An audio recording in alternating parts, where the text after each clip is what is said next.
Graça e paz, amados. Eita, ganhei um celular. Ufa! Que maravilha. Bom dia, gente. Graça e paz. Espero que todos estejam bem. Quantos estão animados para ouvir da parte do Senhor? Aprender dele. Nós lemos o salmista dizendo: alegrei-me quando me disseram, vamos à casa do Senhor. Isso deve ser sempre o nosso coração motivado diante de Deus, para estarmos diante dele em toda e qualquer oportunidade que surge, para ouvirmos, para aprendermos, para crescermos em tudo aquilo que ele tem para derramar sobre as nossas vidas. Amém, gente? Então, como foi falado aqui, nós vamos, na verdade, estaremos encerrando esse assunto de doutrinas básicas. Eu já queria indicar um livro aqui, Edifique Seu Fundamento, de Rick Renner, um livro muito bom, que vai falar sobre esses assuntos de uma forma mais específica, mais detalhada. Obviamente, não dá para a gente esgotar esses assuntos numa manhã só. Você que não fez o rema, eu já te motivo a você fazer. Nós temos uma disciplina relacionada a isso. Você vai estudar 7 dias de aulas, 2 aulas por dia, em torno de 14 aulas aí, que você vai ter esmiuçado sobre esses assuntos. Então, o ex-presidente JK dizia 50 anos e 5. Sobre o rema, eu poderia dizer, mantendo a mesma proporção, são 20 anos de crescimento em 2.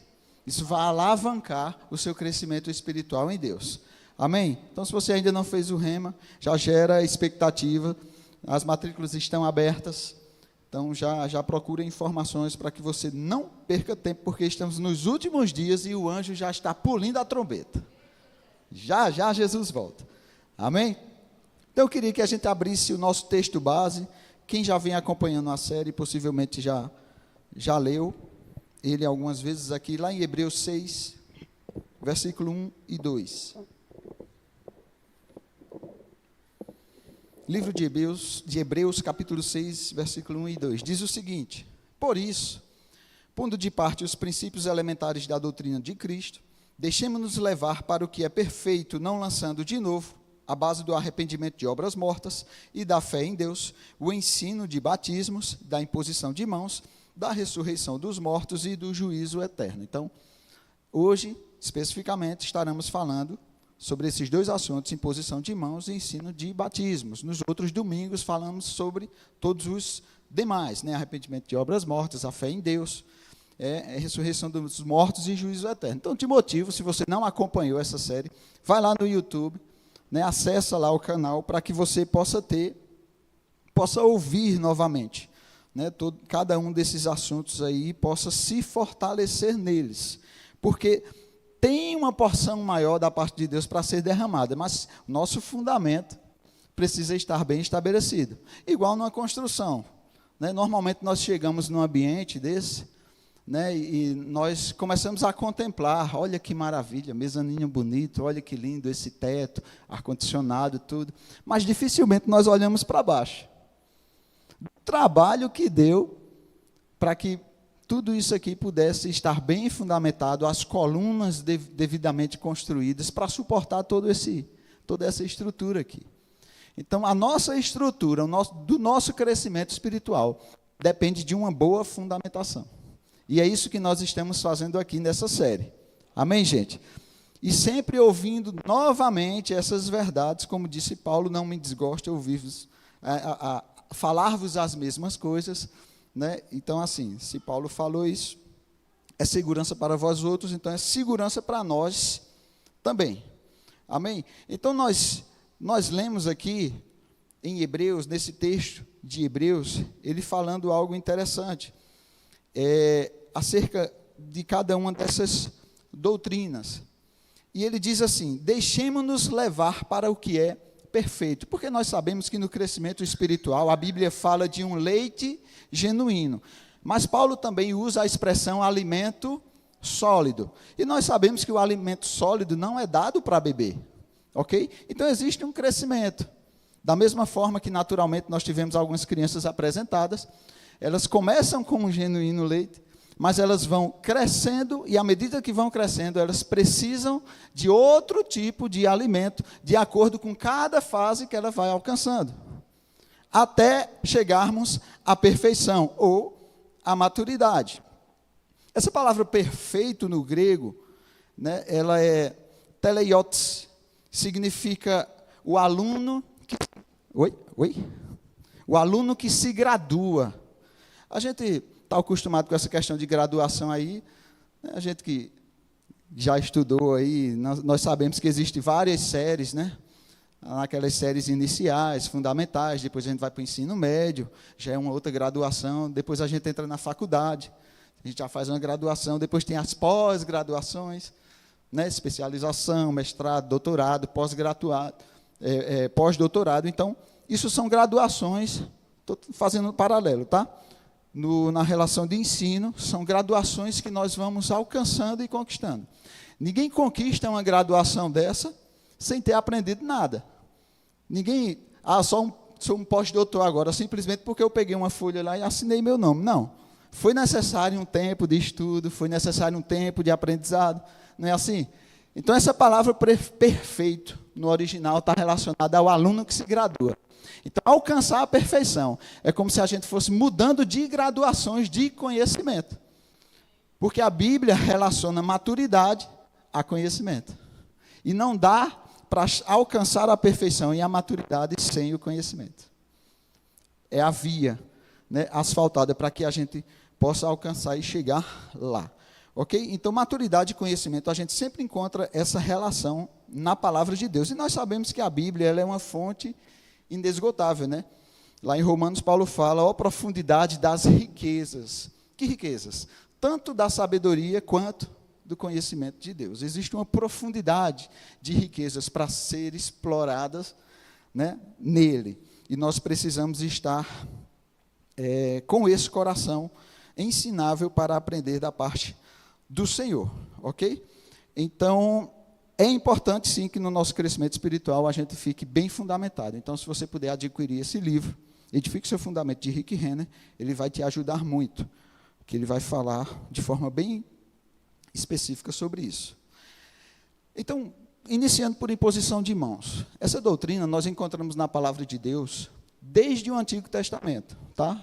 Não é uma novidade da Nova Aliança, a imposição de mãos. Eu queria que você abrisse comigo lá em 1 Reis, capítulo 18, versículo 46. Nós encontramos no Antigo Testamento a expressão a mão do Senhor. Calma. Óbvio que não dá para ler todos os textos relacionados ao que fala a mão do Senhor, mas eu vou citar esse aqui especificamente, que são intervenções da parte de Deus, aonde ele veio sobre pessoas específicas e derramou um poder, né, derramou uma autoridade, enfim, derramou algo da parte dele para executar uma função específica, ok? Então, aqui nós encontramos um exemplo disso, 1 Reis, capítulo 18, versículo 46, diz assim, a mão do Senhor veio sobre Elias, o qual cingiu os lombos e correu adiante de Acabe até a entrada de Jezreel. Então, assim, isso foi uma capacitação sobrenatural de Deus para que ele corresse além do natural e pudesse alcançar aquela carruagem ali, ok? Então, encontramos essa expressão, a mão do Senhor, em diversos momentos. Então, não é que, por causa da imposição de mãos, quer dizer que Deus não faça, em alguns momentos específicos, a transmissão de poder direta, vamos dizer assim. Ele é soberano, se ele entende em determinado momento, ele vai fazer essa transmissão de poder direta, assim ele faz, como ele fez em outros momentos. Com Jesus mesmo, quando ele foi batizado lá por João Batista, diz que o Espírito Santo pousou sobre ele, em forma de pássaro. Né? Então, ali não houve uma imposição de mãos. Foi algo diretamente da parte do Senhor, que veio sobre Jesus, que ungiu Jesus naquele momento. Ok? Então, nós encontramos isso na palavra de Deus. Mas também existe uma transmissão de poder de Deus feita por meio de homens. E é isso que nós vamos encontrar aqui, ainda no Antigo Testamento, em Números 27. Tem vários exemplos, mas eu vou ler esse aqui. Livro de Números, capítulo 27, versículo de 18 ao 20, diz o seguinte: Disse o Senhor a Moisés: Toma Josué, filho de Num, homem em quem há o Espírito, e impõe-lhe as mãos. Apresenta-o perante Eleazar, o sacerdote, e perante toda a congregação, e dá-lhe à vista deles as tuas ordens. Põe sobre ele da tua autoridade, para que lhe obedeça toda a congregação dos filhos de Israel. Nós estamos vendo uma transição aqui, né, de Moisés para Josué. E é interessante isso, porque quando fala acerca dessa imposição de mãos, diz para pôr sobre ele a autoridade. Então, a autoridade é algo que se transmite. Amém? Então, assim, eu até sugiro, né, de alguma forma, a liderança da igreja, é óbvio que é só em forma de sugestão mesmo, de que toda transição de liderança houvesse uma imposição de mãos. Porque a autoridade é transmitida. Nós encontramos esse padrão aqui na Bíblia. Tanto que nas escolas, o aluno, quando estuda, né, 2 anos de rema, 1 ano na escola de ministros, 1 ano na escola de missões, no final, toda a autoridade da escola, a diretoria do ministério, os diretores, tem aquele momento da imposição de mãos. Por quê? Porque todo aquele tempo de treinamento precisa de algo da parte de Deus para ser transmitido e para ser executado. Amém? Então, isso é essencial. Tá? Então, fica aí como uma sugestão a esse respeito, tá? Aí a gente começa a observar alguns detalhes, que não se obedece a alguém, se obedece ao elemento divino que aquela pessoa carrega. Já que a autoridade é algo que se transmite da parte de Deus, então nós não obedecemos a uma pessoa em específico, obedecemos a um elemento divino que aquela pessoa recebeu da parte de Deus. Nós vemos, por exemplo, Sadraque, Mesaque e Abidnego. Ele estava diante de uma autoridade, mas eles não se curvaram. Por quê? Porque aquilo que o rei Nabucodonosor exigiu não era um elemento divino. Ele não carregava um elemento divino. E por não carregar um elemento divino, aqueles homens não se dobraram. E ao serem jogados na fornalhas, porque eles creram em Deus, confiaram em Deus, eles foram libertos. Amém? Então existe algo da parte de Deus que é transmitido. Nós encontramos isso também na Nova Aliança. Se você abrir comigo, lá em 1 Timóteo, capítulo 4. 1 Timóteo, capítulo 4, versículo 14, diz assim: Não te faças negligente para com o dom que há em ti, o qual te foi concedido, diga comigo, concedido, mediante profecia com a imposição de mãos do presbitério. Então, nós encontramos isso no Novo Testamento, na Nova Aliança, um dom que é concedido por meio da imposição de mãos, ok? Então, é algo que a gente precisa considerar, né, a esse respeito, essa transmissão de poder, transmissão de autoridade ou transmissão de um dom. Nós encontramos esse padrão na Bíblia, do Antigo ao Novo Testamento, sempre acontecendo em diversos momentos. Óbvio que não tem tempo para ler sobre tudo, ok? Mas é só para que a gente entenda acerca disso. Só trazendo um paralelo, e como funcionário público, né? A gente presta um concurso público, tem lá todas as exigências do edital, fazer provas, tem teste de habilitação física, teste de habilitação de direção, enfim, tem vários teste psicológico, psicotécnico, enfim, várias coisas que a gente faz. E aí existe uma aprovação relacionada a esse concurso público. Só que não é apenas isso. A gente não tem que passar apenas por essa fase de testes e ser aprovado. A gente precisa de uma portaria emitida pelo poder público. Ele emite lá uma portaria, mas não é somente isso, estar de posse dessa portaria. É necessário que essa pessoa tome posse. Está na lei, tá? Se você for observar a lei relacionada a isso, você vai ver que existem várias fases relacionadas ao concurso público. É necessário que o candidato tome posse, mesmo que exista uma portaria com o nome dele, concedida pelo poder público. Mas não somente isso, mesmo que ele tome posse, ele ainda tem um prazo para entrar em exercício. Porque se ele passar daquele prazo, ele perdeu o concurso. Então, ele precisa de um prazo dado pela lei, a lei estabelece um prazo para que ele entre em exercício. Se a gente pegar essas fases do concurso público e trazer para esse ambiente um contexto ministerial, nós vemos que essa fase de testes, ela poderia ser comparada ao treinamento. Uma fase de treinamento. E a aprovação no concurso público são as qualificações que se apresentam nessa fase de treinamento. A portaria poderia ser o reconhecimento da liderança, relacionado àquelas qualificações que a pessoa apresenta. A posse, ou tomar posse daquilo, poderia ser comparada à imposição de mãos, à transmissão de poder, para efetuar aquele trabalho, aquele serviço diante de Deus. E entrar em exercício é o início da nova estação.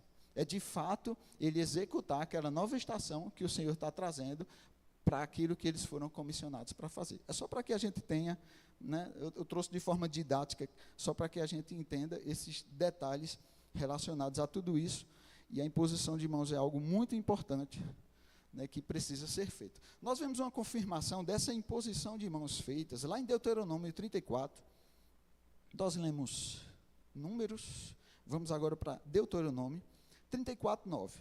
Olha como é interessante. Deuteronômio 34, 9. Josué, filho de Num, estava cheio do espírito de sabedoria, porque Moisés impôs sobre ele as mãos. Assim, os filhos de Israel lhe deram ouvidos e fizeram como o Senhor ordenara a Moisés. Então, nós vemos aí o resultado dessa imposição de mãos, ou dessa transferência de autoridade. O povo começou agora a seguir Josué da mesma forma que seguia Moisés. E nós vemos que essa autoridade foi algo transferida da parte de Deus por meio da imposição de mãos. Tá? Nós encontramos também a imposição de mãos aqui em Lucas 4, do 40 e 41. Vai lá comigo, eu vou ler textos agora relacionados à nova aliança. Lucas 4, 40, diz o seguinte: ao pôr do sol, todos os que tinham enfermos de diferentes moléstias lhe os traziam e ele os curava, falando acerca de Jesus, impondo as mãos sobre cada um. Também de muitos saíam demônios, gritando e dizendo: tu és o Filho de Deus. Ele, porém, os repreendia para que não falassem, pois sabiam ser ele o Cristo. Então nós vemos aqui essa imposição de mãos para curar pessoas e expulsar demônios. Tá? Nós encontramos também alguns padrões aqui na Bíblia falando acerca disso. Não vamos ler todos os textos, mas eu quero trazer esse texto em específico para mostrar para vocês que existe uma transferência de poder da parte de Deus para curar pessoas e para expulsar demônios por meio da imposição de mãos. Então, quando o demônio se manifestar, não corra não. Vá para cima, porque o que está dentro de você é maior do que aquilo que está no mundo. Amém? Aconteceu certa vez, na época da sede, em um culto de terça-feira, um culto de oração, que o pastor João estava conduzindo o culto, e um demônio se manifestou no meio do povo. E parecia quando a gente joga uma pedra num lago, que ele faz assim, pronto, era o povo correndo. Quando o demônio se manifestou, todo mundo correu. O pastor João botou a mão na cintura e fez assim: meu Deus do céu. Aí desceu do púlpito e foi lá expulsar. Depois já viu, né? O que é que a igreja levou.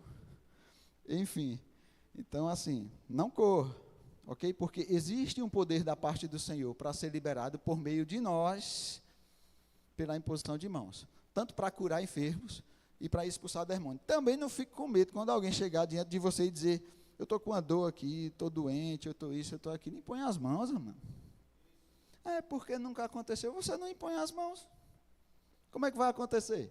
Eu estava conversando com um colega que trabalha esses dias e eu disse assim: eu nunca vou ganhar na Mega Sena. Aí ele disse: por quê? Eu disse: eu não jogo. Eu não jogo. Então não tem como ganhar na Mega Sena. Do mesmo jeito, você nunca vai ver cura na sua vida se você não começar a impor as mãos sobre as pessoas. Como é que você vai ver curas, milagres, maravilhas acontecerem? Se você não impuser as mãos sobre as pessoas. Dor de cabeça, gente. Estou com dor de cabeça. Vem cá, é um treinamento para mim. Vem cá, está com dor de cabeça? É? Não oferece um AS, não. Impõe tuas mãos lá, para que a pessoa seja curada. Ah, não aconteceu, faz de novo, sabe, vai fazendo, isso é um exercício, vai se exercitando na fé e na obediência à palavra, vai acontecer, porque a palavra diz, e vai acontecer, Então não corre disso, não. Tem alguém doente, já vou ficando. Não, não corre, não. Vai para cima e põe as mãos. Amém? Então, ó, por meio da imposição de mãos, Jesus curou cegos, leprosos, pessoas com problemas nos ossos, febre, tudo que você imaginar. Por meio da imposição de mãos. Nós encontramos isso na palavra de Deus. Amém? Em Atos 6, do 3 ao 6, diz o seguinte, Atos capítulo 6, versículos 3 a 6. Mas, irmãos, isso aqui, houve uma murmuração lá, porque estava havendo um problema na distribuição das cestas básicas, e algumas viúvas estavam sendo esquecidas, né, e trouxeram isso para os apóstolos se reuniram, né, arrazoaram sobre aquilo ali e chegaram a uma decisão. Então chegaram para as pessoas e disseram: mas irmãos, escolhei dentre vós 7 homens de boa reputação, cheios do Espírito Santo e de sabedoria, aos quais encarregaremos deste serviço. E quanto a nós, nos consagraremos à oração e ao ministério da palavra. O parecer agradou a toda a comunidade, e elegeram Estevão, homem cheio de fé, do Espírito Santo, Filipe, Prócoro, Nicanor, Timão, Pármenas e Nicolau, prosélito de Antioquia. Apresentaram-nos perante os apóstolos, e estes, orando, lhes impuseram as mãos. Imposição de mãos para um serviço de diaconia. Olha a importância da imposição de mãos. Às vezes a gente acha que é para algo extraordinário. Não, gente. Para tudo que diz respeito a precisar do poder de Deus para executar uma função, precisa da imposição de mãos. Os apóstolos entendiam disso naquela época, em Atos. E nós encontramos isso aí em vários momentos. Ainda em Atos, se você for lá para o capítulo 13, versículo 1, Atos 13, 1, diz assim: entre os profetas e mestres da igreja de Antioquia da Síria estavam Barnabé e Simeão, chamado Negro, ou Negão, Lúcio de Cirene, Manaém, que tinha sido criado com o rei Herodes Antipas, e Saulo. Certo dia, enquanto adoravam o Senhor e jejuavam, o Espírito Santo disse: separem Barnabé e Saulo para realizarem o trabalho para o qual eu os chamei. Eu estou lendo na NVT, que traz uma compreensão mais interessante. Terceiro, então, depois de mais alguns jejuns e orações, impuseram as mãos sobre eles e os enviaram em sua missão. Então, nós vemos aqui imposição de mãos também para enviar pessoas para missões, ou para a ordenação de ministros, né, algo relacionado a isso. Tanto que, né, já é uma prática na nossa igreja, sempre que tem aquela formação daquele grupo para o grupo familiar, que é feito nas casas, né, discipulado nas casas. Então, sempre que, num determinado semestre, se formam aqueles professores, aqueles, né, líderes de casa, auxiliares, então é chamado à frente todas as pessoas que vão trabalhar no grupo familiar e impõem as mãos sobre cada uma delas para cumprir essa missão do discipulado nas casas. Amém? Então existe uma importância, existe um poder de Deus a ser transmitido para funções que precisam se cumprir no corpo de Cristo. Amém, gente?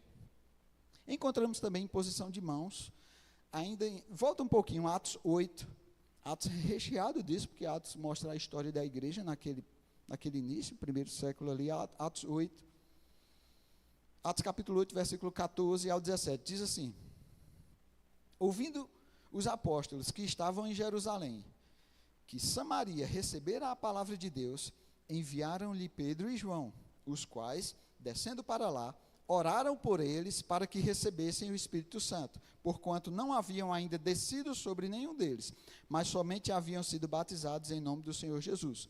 Então lhes impuseram as mãos e recebiam estes o Espírito Santo. Então nós encontramos aqui também a imposição de mãos para o batismo no Espírito Santo. Ok? Isso também é um padrão aí em Atos, nós encontramos vários textos relacionados a isso. Então já vou pegar o gancho, falando aqui do batismo no Espírito Santo, e já vou passar para o ensino dos batismos, tá? Sei que é muito assunto para uma manhã só, mas a gente vai chegar em um bom lugar. Então, quantos entenderam acerca de imposição de mãos e das diversas formas, né, de utilização dela? Então, é a transmissão, né, do poder de Deus, que é feito por meio de homens para homens. Amém? Ninguém põe as mãos sobre animais, cachorro, periquito, papagaio. Então, a transmissão do poder de Deus, né, para que possamos executar funções, né, para que autoridades sejam transmitidas, para que demônios sejam expulsos, curas sejam realizadas e pessoas sejam batizadas no Espírito Santo. Amém, gente? Então, passando agora para o ensino de batismos. Abre comigo lá em Efésios 4. Efésios 4, capítulo 4, versículo 5. Diz assim: há um só Senhor, uma só fé, um só batismo. Ora, nós lemos lá em Hebreus o ensino de batismos. Mas aqui em Efésios, ele diz que há uma só fé e um só batismo. E agora, quem está certo? É um batismo ou são vários batismos? Na verdade, nós entendemos e sabemos pela palavra de Deus, nós encontramos 3 tipos de batismos. Então, por que aqui ele se refere a um só batismo? Se nós formos ler o contexto de Efésios 4, ele está falando acerca de corpo. Está falando acerca do corpo de Cristo, né? E aquilo que precisa ser, né, efetuado, transmitido através do corpo. Então, aqui ele está falando de um só batismo, porque ele está se referindo ao batismo no corpo de Cristo, tá? Por isso que ele está falando de um só batismo. Aqui em Efésios, mais na frente, é onde nós encontramos aquela lista dos dons ministeriais, e ele mesmo concedeu uns para os apóstolos, profetas, evangelistas, pastores e mestres, tá? Com vistas ao aperfeiçoamento dos santos, para o ministério e a edificação do corpo. Então, o tempo todo em Efésios 4, ele vai estar falando sobre corpo. Então, esse batismo aqui se refere ao batismo no corpo de Cristo. Por isso que ele fala apenas um, porque ele está falando do assunto e está relacionado ao corpo, ok? Contexto é corpo. Mas nós encontramos na palavra, né, 3 batismos, e vamos estudar cada um deles: batismo no corpo, o batismo no Espírito Santo e o batismo nas águas. Então, batismo vem do original batizo, significa mergulhar ou imergir, ok? Vai lá para 1 João. 1 João, capítulo 1, versículo 7, diz: se, porém, andarmos na luz, como está na luz, mantemos comunhão uns com os outros, e o sangue de Jesus, seu Filho, nos purifica de todo pecado. Você poderia perguntar, o que é que tem a ver você ler um texto desse, falando do sangue de Jesus, que nos purifica de todo pecado? É porque, no original, a gente encontra que batismo está relacionado a mergulhar e imergir, mas, historicamente, quando a gente estuda essa palavra, certo? Na história, ele era muito utilizado para o tingimento de tecidos. Então, alguém pegar um tecido, mergulhar numa tinta, né, deixar lá um determinado tempo, e quando aquele tecido sai, ele sai outro tecido, novo, com uma nova, né, cara, vamos dizer assim, sai tingido, tá? Então, alguns estudiosos dizem que essa palavra batismo está relacionado a mergulhar e tingir, tá? Então, tem essa questão do tingimento. E nós encontramos, é interessante, encontramos esse padrão na Bíblia. Olha lá para Apocalipse 7 comigo. Apocalipse 7, do 13 ao 14, diz: um dos anciãos tomou a palavra dizendo: estes que se vestem de vestiduras brancas, quem são e de onde vêm? Onde vieram? Respondi-lhe: meu Senhor, tu o sabes. Ele então me disse: são estes os que vêm da grande tribulação, lavaram suas vestiduras e as alvejaram no sangue do Cordeiro. E aí a gente começa a encontrar, né, esse paralelo aí do tingir relacionado ao sangue do Cordeiro. E é interessante que, naturalmente falando, né, o sangue, ele mancha a nossa roupa. Um sangue, quando tem contato com nossa roupa, mancha, mas o sangue do Cordeiro limpa. É o contrário. Diz, eles já tinham vestiduras brancas, mas diz que eles alvejaram no sangue do Cordeiro. Olha que maravilha. É um sangue que limpa, é um sangue que alveja. Não é um sangue natural, que mancha. O sangue de Jesus, pelo contrário, tira toda a mancha do pecado. Nos torna puros. Então, nós somos mergulhados no corpo de Cristo, nesse sangue que nos purifica, que nos limpa de todo mal, de toda iniquidade. Amém, gente? Então, isso, eu quero que você tenha sempre isso em mente quando você ouvir falar acerca de batismo no corpo de Cristo. Então, 3 elementos são necessários para o batismo: um batizador, a pessoa batizada e uma substância para imergir ou para imersão. Então, abre comigo lá em 1 Coríntios 12.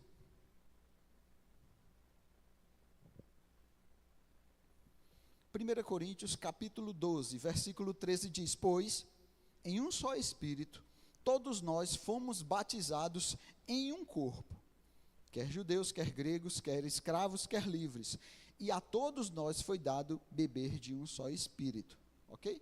Então aqui está falando em um só Espírito, fomos batizados no corpo, ok?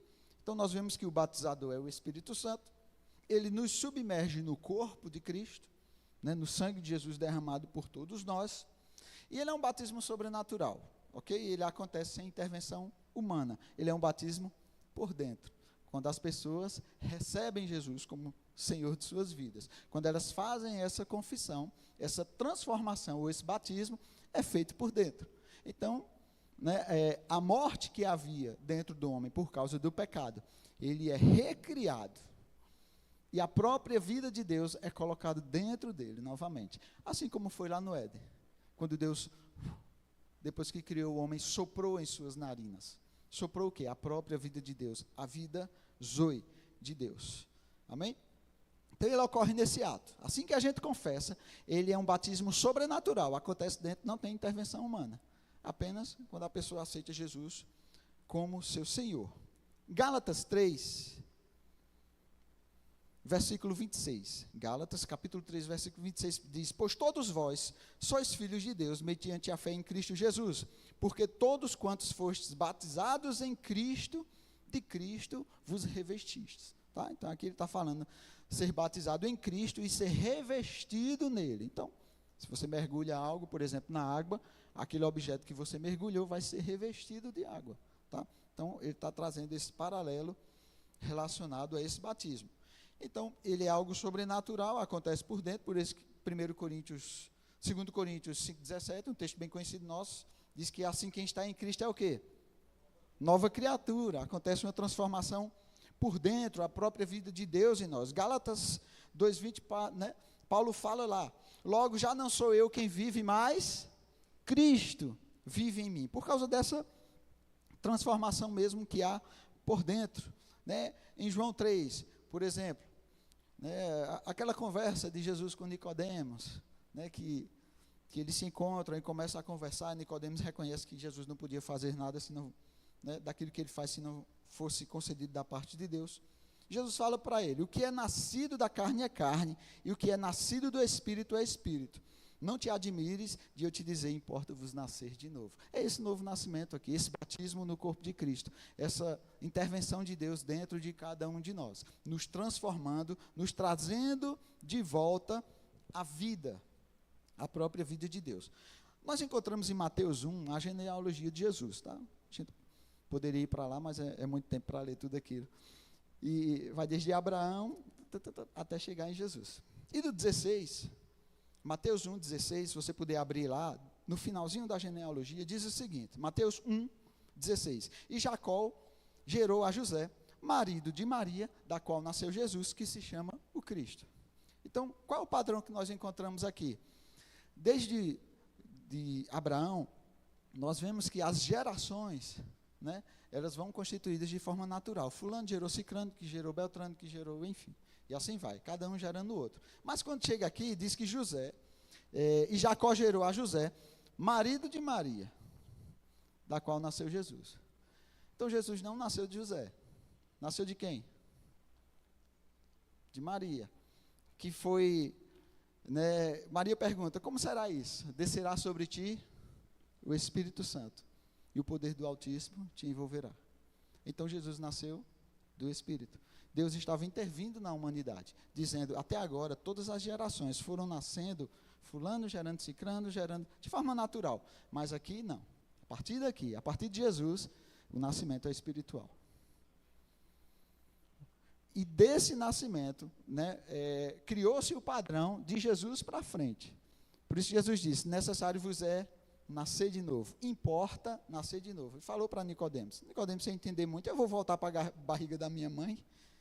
Enfim, então era desse novo nascimento que Jesus estava falando. Então Jesus interviu nessa linhagem que era de forma natural, dizendo: a partir de agora todo nascimento não depende mais de Israel, não depende de eu ser filho de alguém de Israel. ser descendência de Israel. Não, agora eu sou descendência de Deus por meio de Cristo Jesus, nascido pelo Espírito Santo. Amém? Então foi essa intervenção de Deus aí mostrando que como é que seria a linhagem a partir de Cristo, desse batismo no corpo. O segundo batismo que nós encontramos é o batismo no Espírito Santo. Nós vemos, por exemplo, João Batista falando sobre ele aqui em Mateus 3, Mateus 3:11. João Batista diz: eu vos batizo com água para arrependimento, mas aquele que vem depois de mim é mais poderoso do que eu, cujas sandálias não sou digno de levar. Ele vos batizará com o Espírito Santo e com o fogo. Então, falando acerca de Jesus, João Batista diz: ele, Jesus, vos batizará com o Espírito Santo e com fogo. Então, quem é o batizador? Jesus. Mergulhados no Espírito ou no poder do Espírito. Né? Jesus diz que esperai em Jerusalém até que do alto sejais revestidos de poder. Então, nós somos mergulhados nesse poder do Espírito Santo que foi derramado sobre a igreja lá em Atos 2. Ok? Atos 1. Abre comigo lá. Lá em Atos 1, do 4 ao 5 diz: Jesus, em uma das aparições, depois de ressurreto, a Bíblia fala que ele apareceu algumas vezes para os discípulos, em uma dessas, diz: e comendo com eles, determinou-lhes que não se ausentassem de Jerusalém, mas que esperassem a promessa do Pai, a qual disse ele: de mim ouvistes, porque João, na verdade, batizou com água, mas vós sereis batizados com o Espírito Santo, não muito depois desses dias. Tá? Então, Jesus aqui está chancelando aquilo que João Batista já tinha falado, acerca do batismo no Espírito Santo. E é interessante que Jesus disse: olha, esperem, porque não muito depois desses dias. Quem sabe que não muito é igual a pouco? Ok? Não muito é igual a pouco. Estou só raciocínio lógico aí, para quem já estudou isso em matemática. E pouco na palavra de Deus é 7 ou 8. Eu vou mostrar para vocês, porque assim, a gente infelizmente encontra pessoas que dão testemunho de que esperaram anos para serem batizados no Espírito Santo, 10 anos. Eu já vi relato de gente que esperou 20 anos para ser batizado no Espírito Santo. Meu Deus do céu, que espera é essa? E o único momento que a gente encontra na palavra de Deus, Jesus dizendo: espere, a gente vai ver quanto tempo foi. Vai comigo, lá em João 20, em uma das aparições de Jesus também para os discípulos depois de ressurreto. João 20, 21 e 22, diz assim: disse-lhes, pois, Jesus outra vez: paz sejam convosco, porque eles estavam tudo escondidos do Império Romano, com medo lá. Assim como o Pai me enviou, eu também vos envio. 22, e havendo dito isto, soprou sobre eles e disse-lhes: recebei o Espírito Santo. Aqui traz uma certa confusão para algumas pessoas quando leem isso, porque alguns acham que os discípulos já receberam o Espírito Santo ali, quando Jesus soprou sobre eles, já que, né, tem-se aquela ideia de soprou sobre eles, eles receberam o Espírito. Mas não faz sentido Jesus soprar sobre eles, dizendo: recebam o Espírito, e dizer: mas esperem, porque vocês vão ser revestidos de poder do alto. Então, que sopro foi esse que Jesus fez para os discípulos? Isso nos remete a Gênesis, quando Deus criou o homem do pó da terra. E a Bíblia diz que o que é que ele fez com aquele homem que ele criou do pó da terra? Soprou o fôlego da vida sobre o homem. Então, isso aqui tem uma representação do novo nascimento. Por isso que ele sopra sobre os discípulos e diz, logo depois: esperem que do alto vocês vão ser revestidos de poder. Então nós vemos que o batismo no Espírito Santo é subsequente ao novo nascimento.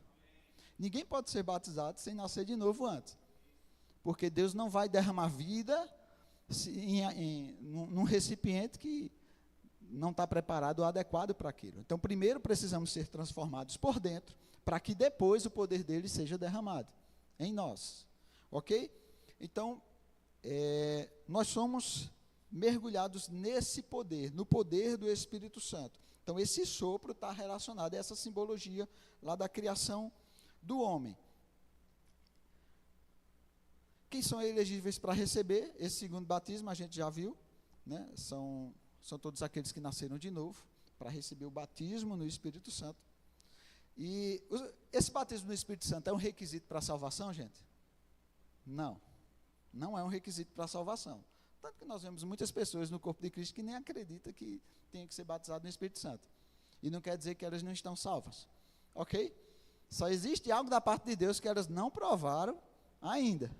Infelizmente. Está disponível para elas. Mas elas não creem. Se elas não creem, Deus não vai derramar sobre elas. Ok?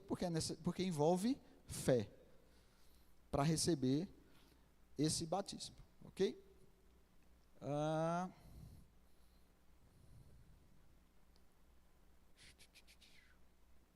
Nós encontramos esse padrão em vários versículos, não vou ler todos, óbvio, por causa do tempo. Nós vemos que essa promessa se cumpriu em Pentecostes, lá em Atos 2, né, quando foi derramado sobre todos eles, né, estavam todos reunidos, ao cumprir-se o dia de Pentecostes. Vai comigo lá, pronto. Atos 2, do 1 ao 4. Atos 2, do 1 ao 4, essa promessa que Jesus fez, que tanto foi profetizado no Antigo Testamento, foi derramado aqui. Ao cumprir-se o dia de Pentecostes, estavam todos reunidos no mesmo lugar. De repente, veio do céu um som como de um vento impetuoso, encheu toda a casa onde estavam assentados, e apareceram distribuídas entre eles línguas como de fogo, e pousou sobre cada um deles. Todos ficaram cheios do Espírito Santo e passaram a falar em outras línguas. É uma evidência. Todos ficaram cheios do Espírito Santo e, qual foi a evidência? Passaram a falar em outras línguas, segundo o Espírito lhes concedia que falasse. Quem concede as línguas é o Espírito, mas quem fala? Somos nós. Já vi pessoas dizendo, se é o Espírito Santo quem concede, então concede Espírito. E fica com a boca aberta. Fala, irmão. Ele concede as línguas, mas quem fala é você, sou eu. É pela fé. Começa a falar, e ele vai conceder as línguas e elas virão. Amém? Mas tem que falar, mas tem gente que acha que é o Espírito Santo que vai falar, vai pegar a nossa boca e vai ficar falando. Não, ele só vai conceder as línguas, mas quem fala somos nós. Não um fantoche, que ele vai ficar lá mexendo na gente. Ok? Ele só vai conceder, mas quem fala é a gente. E o interessante é que, acerca dessas pessoas que falam que esperam anos e anos para serem batizadas, porque eu não sei se eu mereço. Já vi algumas pessoas dizerem isso. Eu não recebi o batismo do Espírito Santo porque eu não sei se eu mereço, porque parece que é uma questão de merecimento. Eu não sei onde eles leram isso na palavra, mas alguns acreditam assim. E por isso, acabam ficando tanto tempo esperando. Não, porque Jesus disse aos discípulos, esperem. Enfim. Lá em 1 Pedro 3,20, eu falei para vocês que não muito é igual a pouco, né? Vamos ver essa prova aqui. 1 Pedro 3,20. Diz o seguinte, os quais no outro tempo foram desobedientes, quando a longanimidade de Deus aguardava nos dias de Noé, enquanto se preparava a arca, na qual poucos, a saber, 8 pessoas, foram salvas através da água. Então aqui ele está falando poucos, a saber, que poucos, a gente poderia pensar, qual a medida de poucos? Aí ele fala, qual a medida de poucos? 8 pessoas. Então para Deus poucos é 7, 8, é mais ou menos essa medida aí. Eu vou provar para você, olha só. Jesus morreu na Páscoa, certo? Olha lá, Jesus morreu na Páscoa. Pentecostes se cumpre 50 dias depois da Páscoa, ok? Jesus morre na Páscoa, 50 dias depois é o Pentecostes. É isso que está da lei definido lá, de como que tem que acontecer essas celebrações. Jesus morre na Páscoa, ressuscita ao terceiro dia, 50 menos 3, 47. E a Bíblia diz que ele fica aparecendo e desaparecendo para os discípulos durante o período de 40 dias. 47 menos 40 dá 7. Foi o dia que eles esperaram para que o Espírito Santo fosse derramado. O único lugar na Bíblia que Jesus fala para esperar para ser batizado pelo Espírito Santo foram 7 dias. Não tem esse negócio de passar 10 anos, 20 anos esperando. Isso não existe, não. Foram 7 dias. E por quê? Porque Jesus disse, rapaz, eu preciso subir ao Pai, porque senão o Consolador não virá.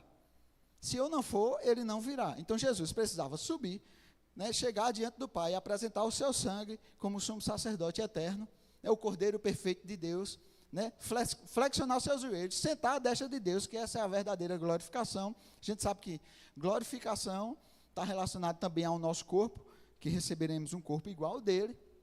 Mas a glória maior, ele recebeu um nome que está acima de todo nome. Aquele que desceu dos céus, foi obediente até a morte de cruz, pelo qual Deus o exaltou de sobremaneira, que lhe deu um nome que está acima de todo nome. ao qual diante desse nome se dobre todo o joelho, no céu, na terra e embaixo da terra. Toda língua confessa que Jesus Cristo é o Senhor. Essa é a verdadeira glorificação. É quando ele senta à destra de Deus, à direita de Deus, lugar de autoridade. E aí, a Bíblia diz, quando eu chegar lá, eu enviarei sobre vós o Espírito Santo. Pronto. Essa diferença aí de espera foi 7 dias, somente. Então, não tem esse negócio de estar esperando infinitamente para receber o Espírito Santo. É imediatamente depois ao novo nascimento. Você nasceu de novo, já está habilitado para ser batizado no Espírito. Você só precisa de conhecimento do que isso significa para que seja gerado fé. Ok? Para você impor as mãos sobre a pessoa e para que ela receba o Espírito Santo. Então, esse padrão também se repete na Bíblia. E lá em 1 Coríntios 14, todo o capítulo 14, nós encontramos recomendações de Paulo para aquela igreja estava animada com os dons, fluindo, falando em línguas direto. E aí o culto virou aquele... Toda hora todo mundo falando em línguas, Então Paulo precisou chegar para aquela igreja e trazer instruções para a igreja de como é que deveria funcionar, né, aquilo que foi derramado da parte de Deus sobre eles. Então nós encontramos 3 aspectos da língua, ou das línguas, vamos dizer ali. Nós encontramos Paulo falando e ensinando aquela igreja sobre línguas como uma edificação pessoal. Aquele que ora ou que fala em línguas, edifica-se a si mesmo. O outro que está ouvindo, não está entendendo nada. Mas aquele que ora, se o meu espírito ora, né, se eu oro, o meu espírito ora de fato. Então, quando eu oro em línguas, isso é para minha edificação pessoal. Nós encontramos Paulo falando isso em 1 Coríntios 14. Ele fala também sobre língua mais interpretação, que equivale à profecia. Se você pegar, tá, 2 notas de 50, qual o valor delas? Se eu juntar 2 notas de 50, quanto é que eu tenho na mão? 100. Tá? Então, línguas mais interpretação equivale à profecia. Então, isso diante de um culto público. Se houver oração, se alguém falar em línguas num culto público, tem que haver interpretação. Seja por quem está falando em línguas, ou seja, alguém se levantando no meio das pessoas para interpretar aquilo que foi falado. Num culto público. Tá? Então, Paulo diz que a prioridade de um culto público é profecia, para que todos sejam edificados, ok? E línguas mais interpretação é igual profecia. E nós encontramos ele falando também língua como um sinal para incrédulo.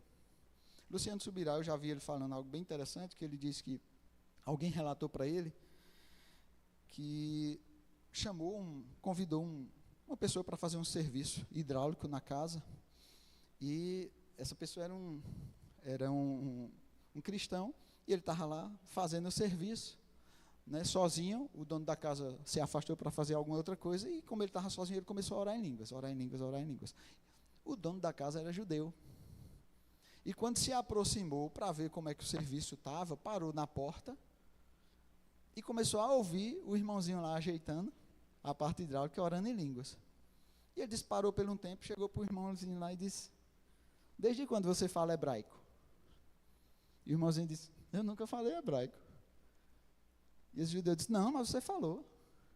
Porque eu ouvi tudo que você falou. Você falou isso. Eu sou alfabetizado no hebraico, eu entendo o hebraico. Você falou em hebraico. O irmãozinho disse: não falei em hebraico. Disse: você falou. Línguas como sinal para incrédulo. A Bíblia também fala sobre isso. Então, em alguns momentos, é possível que você esteja falando em línguas. E se você está achando que só está ali edificando, é possível que aquelas línguas estejam sendo interpretadas por alguém. Já aconteceu isso com o nosso pastor Isaías. Estava orando em línguas e veio para ele falando alguma coisa, e alguém que entende inglês ouviu tudo que ele estava falando. Então, isso também pode acontecer, né, como um sinal, ou para o incrédulo, ou também para edificar outras pessoas. Ok? O terceiro batismo é o batismo nas águas. Isso é o mais, vamos dizer assim, é o mais comum e aceito entre, né, todas as denominações cristãs, vamos dizer assim, tá? Batismo nas águas. Sabemos que o batizador é um cristão, ok? A substância é a água. Vamos dizer assim, é o batismo mais simples. Desculpe pelo simples, mas eu estou falando com relação a entendimento e aceitação. que isso é feito de forma larga, independente das denominações, porque batismo no Espírito Santo nem todas as denominações acreditam. Tá? Os cessacionistas mesmo não acreditam, acham que isso foi só para o início da igreja, e depois que a Bíblia foi compilada, não precisa mais disso. Enfim, mas o batismo nas águas é bem aceito. Só tem uma diferença do batismo nas águas, né? É se é imersão ou se é aspersão. Então sempre fica nessa. Algumas denominações, aspersão, aí outras, não, é imersão. Então fica nessa questão aí, tá? Nossa visão é crer no batismo por imersão. Por quê? Romanos 6,4. Nós já estamos caminhando para o final, tá? Romanos, capítulo 6, versículo 4, diz assim: fomos, pois, sepultados com ele na morte pelo batismo, para que, como Cristo foi ressuscitado dentre os mortos pela glória do Pai, assim também andemos nós em novidade de vida. Então aqui ele está falando de sepultamento, sermos sepultados com Cristo, ok? Então, você já viu alguém ser, naturalmente falando, alguém que faleceu, você vai para o sepultamento dessa pessoa, e chega lá, eles colocam essa pessoa lá, em pé, não sei como, que ela está morta, e aí jogam uma terrinha em cima da cabeça dela, ou se não, inclina ela um pouquinho, joga uma terrinha lá na bacia, pronto, foi sepultado. É assim que acontece, gente? Não. Né? O tradicional que a gente, né, vê, faz-se lá um buraco, bota a pessoa, o caixão lá dentro, e cobre com o quê? Com terra. Ela é completamente imergida na terra. Então, se é um sepultamento, nunca vi ninguém ser sepultado, igual quem está jogando sal na panela, né? Não existe isso, tá? Então, por isso, pela simbologia, por isso que nós cremos que o batismo nas águas deve ser por imersão, certo? Mas, e esse batismo? Ele é essencial, vamos dizer assim, para o novo nascimento. Quem não se batizar nas águas não vai para o céu? Não. Ele também é subsequente ao novo nascimento. Todo aquele que nasceu de novo já está apto a ser batizado nas águas. A gente vê que a mecânica da salvação é confessar com a boca, crer com o coração e confessar com a boca. Qualquer um pode fazer isso, até na sala de casa, no quarto, se ele entendeu a mensagem. A Bíblia diz que a fé vem pelo ouvir. Se ele ouviu a mensagem, aquilo gerou fé nele, e ele aceitou aquela mensagem no coração, e ele confessa Jesus como Senhor, está salvo. Então essa confissão não precisa ser pública, ela é de coração. O que é o batismo nas águas? É uma confissão pública da representação da morte do velho homem e da ressurreição do novo homem. Isso é, da morte de Cristo, que se identificou com nossa morte, e da ressurreição dele, que nos identifica com a ressurreição dele. Essa é a representação. Diante dos homens, diante de todos. Ok? Então, batismo nas águas é isso. É essa mesma confissão que é feita de coração, só que diante das pessoas. Paulo, certa vez, disse: não me envergonho do evangelho de Jesus Cristo. Tem vergonha nenhuma disso. De você dizer para as pessoas: eu morri para o pecado e eu ressuscitei por meio de Cristo para a vida eterna. Algumas pessoas dizem: rapaz, já vi pessoas falando isso. Me batizei nas águas não, porque ela não é essencial para a salvação. Para quê? Batismo nas águas. Já recebi Jesus, vou para o céu. Agora, interessante, eu perguntei a essa pessoa: você fez a confissão de que Jesus é o seu Senhor? Ele disse: fiz. Então, se Jesus é o seu Senhor, você é o servo dele. Ele disse: é. Eu digo: e o batismo nas águas é uma ordenança do Senhor para o servo? Ele disse: é. Eu digo: então por que você está desobedecendo seu Senhor? Quem me garante que, se você hoje não tem disposição para obedecer o seu Senhor num simples batismo nas águas, quem dirá que você irá obedecer em coisas mais difíceis? Isso me lembra de Naamã, quando o servo de Elias disse: o profeta falou para você mergulhar nesse rio ali tantas vezes.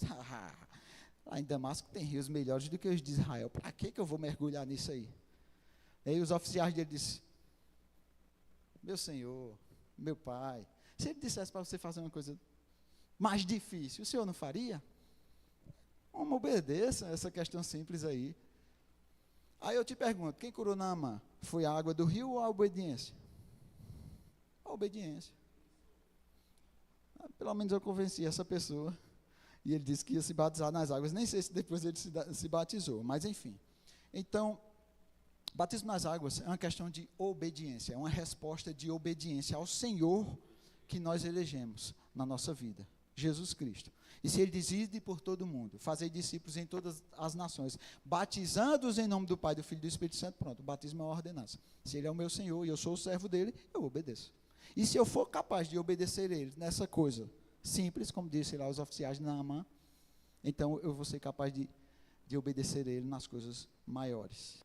Amém? Por quê? Porque é uma questão de obediência. E existe um princípio aí. E isso vai gerar algo dentro de nós publicamente dizermos, eu morri para o pecado e eu ressurgi para Cristo. Eu queria ler um último versículo, só para fechar tudo isso, desde o início do que nós vamos ensinando até agora, desde arrependimento de obras mortas, a fé em Deus, até a ressurreição dos mortos e juízo eterno, né?